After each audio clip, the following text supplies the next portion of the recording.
Welcome to Faith and Freedom. For the next few minutes, we hope to inform, inspire, and encourage you as we discuss the legal victories and challenges to your fundamental freedoms and religious liberties. Faith and Freedom comes to you from Liberty Counsel, a civil liberties, education, and legal defense organization. Join us now as Matt Barber, Director of Cultural Affairs for Liberty Counsel, explains the latest legal issues all across this country. In the courtrooms of America, Liberty Counsel is winning the battle for your constitutional freedoms.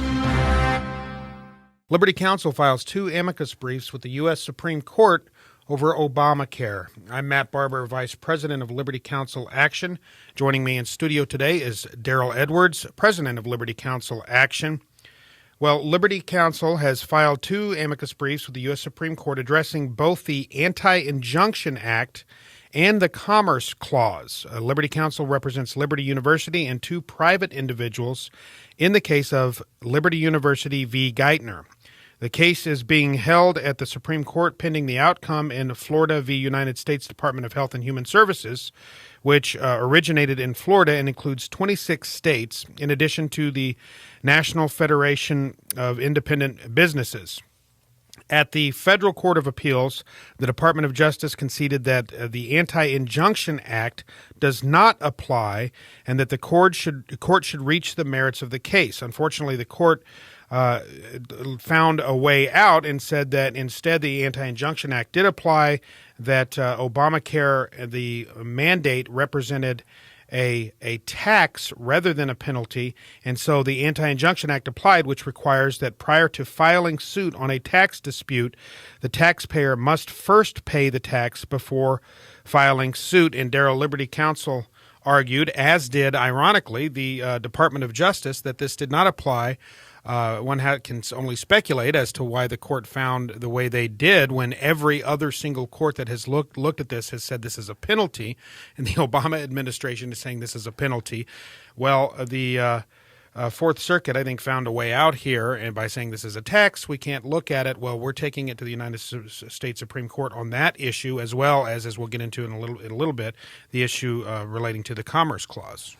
Yeah, and it turned out well for the Obama administration to buy a little time on the argument about what will happen to it, because by not stating the Anti-Injunction Act applies, they're postponing it until someone actually has to pay that portion of the tax that kicks in. I believe it's 2014. Mm-hmm. Well, the U.S. Supreme Court has said, as I stated earlier, they're holding our case, so they have not rejected it in terms of looking at it.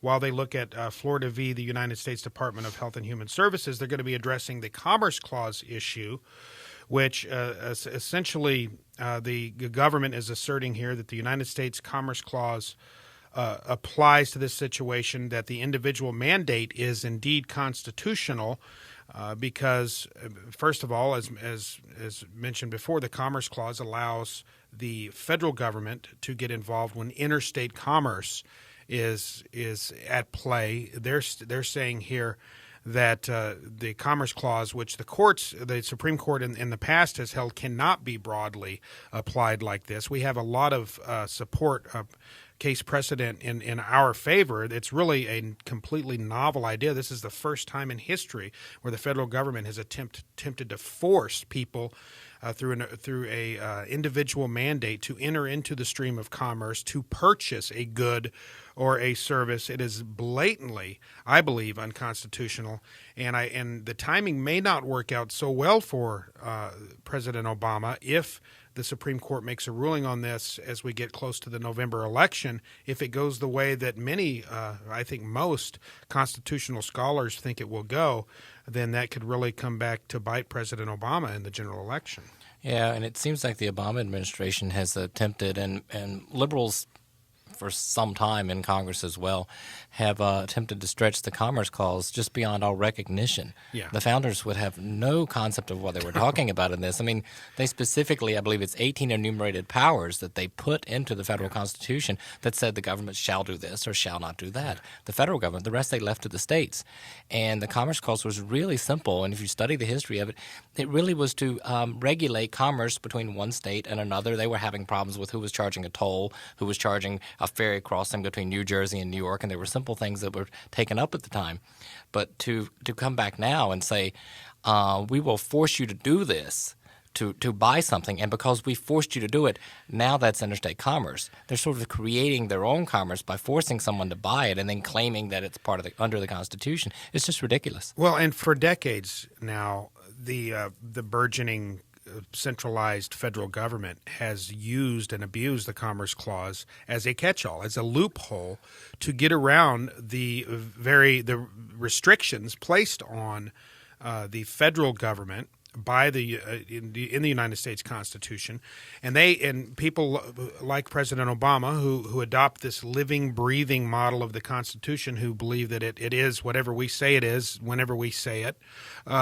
They have pushed this notion that the Commerce Clause can be applied, and that the U.S. Constitution is a list of negatives. Essentially, it's their version of the Constitution says it only says what the federal government cannot do. Everything else the federal government can do, whereas clearly in the writings of our founding fathers, they said it's a list of positive powers. It specifically enumerates what the federal government has the authority to do, and everything else is within the purview of the states. It has been flipped on completely on its head, which makes sense when you're looking at people who are trying to grow the size and scope of the federal government. Of course, they're going to adopt this inverted, mistaken view of the United States Constitution. Yeah, you're right. It put it on its head. What it was supposed to be was power from the people that was given by God to the people, and the people granted a certain amount to the federal government, reserved the rest to the states, and the balance to themselves. But they control the government. That's why the first three words of the Constitution say "we the people," not "we the government," or "we the elite," or "we the reigning monarch." It doesn't say that, and that's the problem with it. We've allowed that to happen. The people have allowed that to happen, and they really need to step up and take back. I think in 2010 in the elections, when they elected so many people, especially from the Tea Party activists who wanted to go back to those basic constitutional principles, it sort of shook up Washington quite a bit, because it's like, wow, these people sort of get it, and then they want to go back later and say really how ignorant they are. They really don't know what they're talking about, and they haven't been educated well enough at elite universities to truly understand these things. But the Constitution was written to be basic for every person. Yeah, absolutely. And this is a bipartisan misapplication of the Constitution. Absolutely. This is not the establishment on both sides of the aisle have become very comfortable with the idea that they are the political elite class and that they are in control. Well, the Constitution is clear. They are not the sovereign. We, the people, are the sovereign. They are our elected representatives. We have hired them to go and take our business on a daily basis and the positions that we hold as the sovereign and apply those and represent us. Well, now they have become the elite political class on both sides of the aisle, frankly, and are somehow laboring under the misconception that they're in charge and we will do whatever they say. ObamaCare, I think, is the latest and greatest example. And we've seen with the problem with this individual mandate, if they can compel you to purchase a good or service, then they can compel you to do anything. And we've seen it with President Obama's dictate through Kathleen Sebelius, and we're going to talk about this in more detail tomorrow, that Catholic and other Christian organizations provide insurance policies covering sterilization, birth control, and various forms of abortion, abortifacients, RU486, the abortion pill that cause abortions, despite sincerely held religious beliefs that these things are immoral and are prohibited, doctrinally prohibited by the tenets of the various faith groups.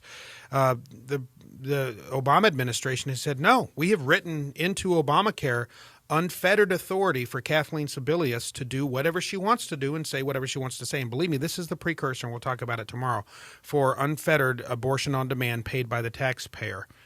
Yeah, well, when we were looking at the Affordable Patient Care Protection Act, the ObamaCare, and we remember the 900 pages or whatever it was, and we all carried around those thick documents and tried to read through that a little bit. The thing that did strike me a lot, and a lot of people mentioned, is like at the time they were debating, is the secretary shall.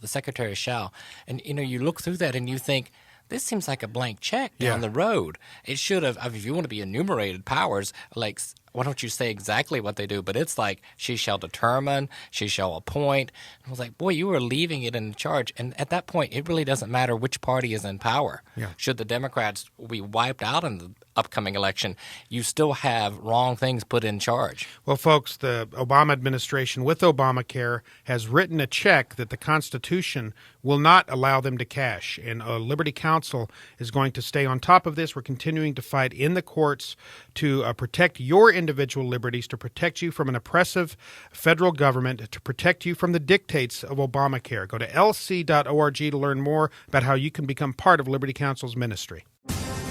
You have been listening to Matt Staver of Liberty Counsel. We hope that we have motivated you to stand up for your faith, family, and freedoms. We can accomplish a lot when we work together. Get informed and get involved today. Sign up for our free monthly newsletter, The Liberator. We will send it out to you free of charge. Stay informed with our Liberty Alert email updates. Just click on the website at www.lc.org or call us at 1-800-671-1776. Tune in next time to learn more about your rights right here on Faith and Freedom.